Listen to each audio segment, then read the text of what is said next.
Hey, so what do we got here? It's an 1861 Sharps Hankins experimental rifle.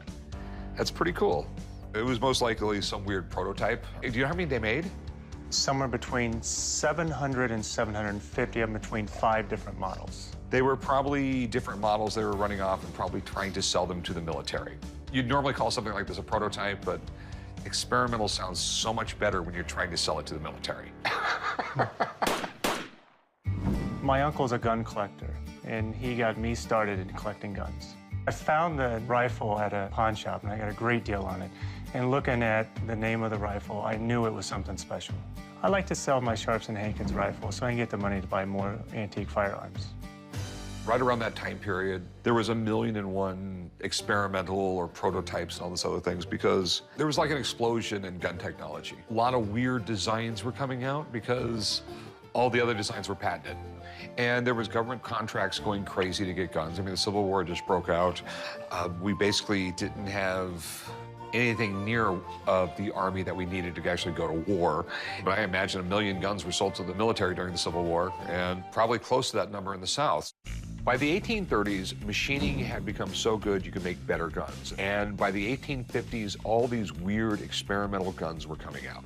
Sharps rifles are known for their quality. And even the guns that didn't sell well are still considered collectible. It doesn't look like a rapid-fire rifle when you literally, the way you fire this is, you know, have to do this, pull the old shell out, put another shell in, and fire it. But in 1861, that was amazing. Does it still fire? I believe it does. Everything looks good, the bore. There shouldn't be any problem firing it. It's just finding the ammo for it. It probably takes a Bizarro caliber. And the beautiful thing is it says Sharps on it. Yes. And that's where the term sharpshooter came from. Did you know that? Yes, I did. It used to be sharps shooter because sharps were so accurate.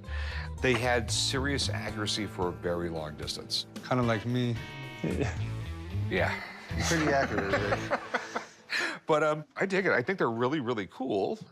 There is some concerns here. It looks like the stock has been at least sanded down. It doesn't look like it's in the original shape. What do you want for it? Well, I was hoping to get $3,000.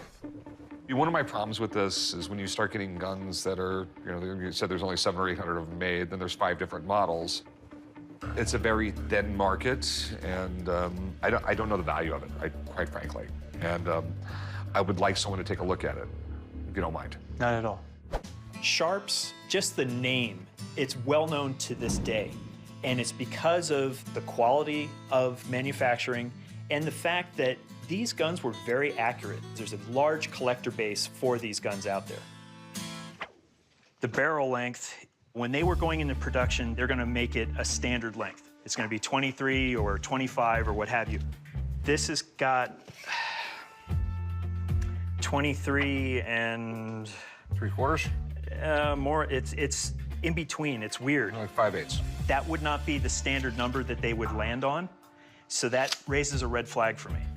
There stands a chance that this could be one of the experimental rifles, but chances are it's been modified. What do you think it's worth?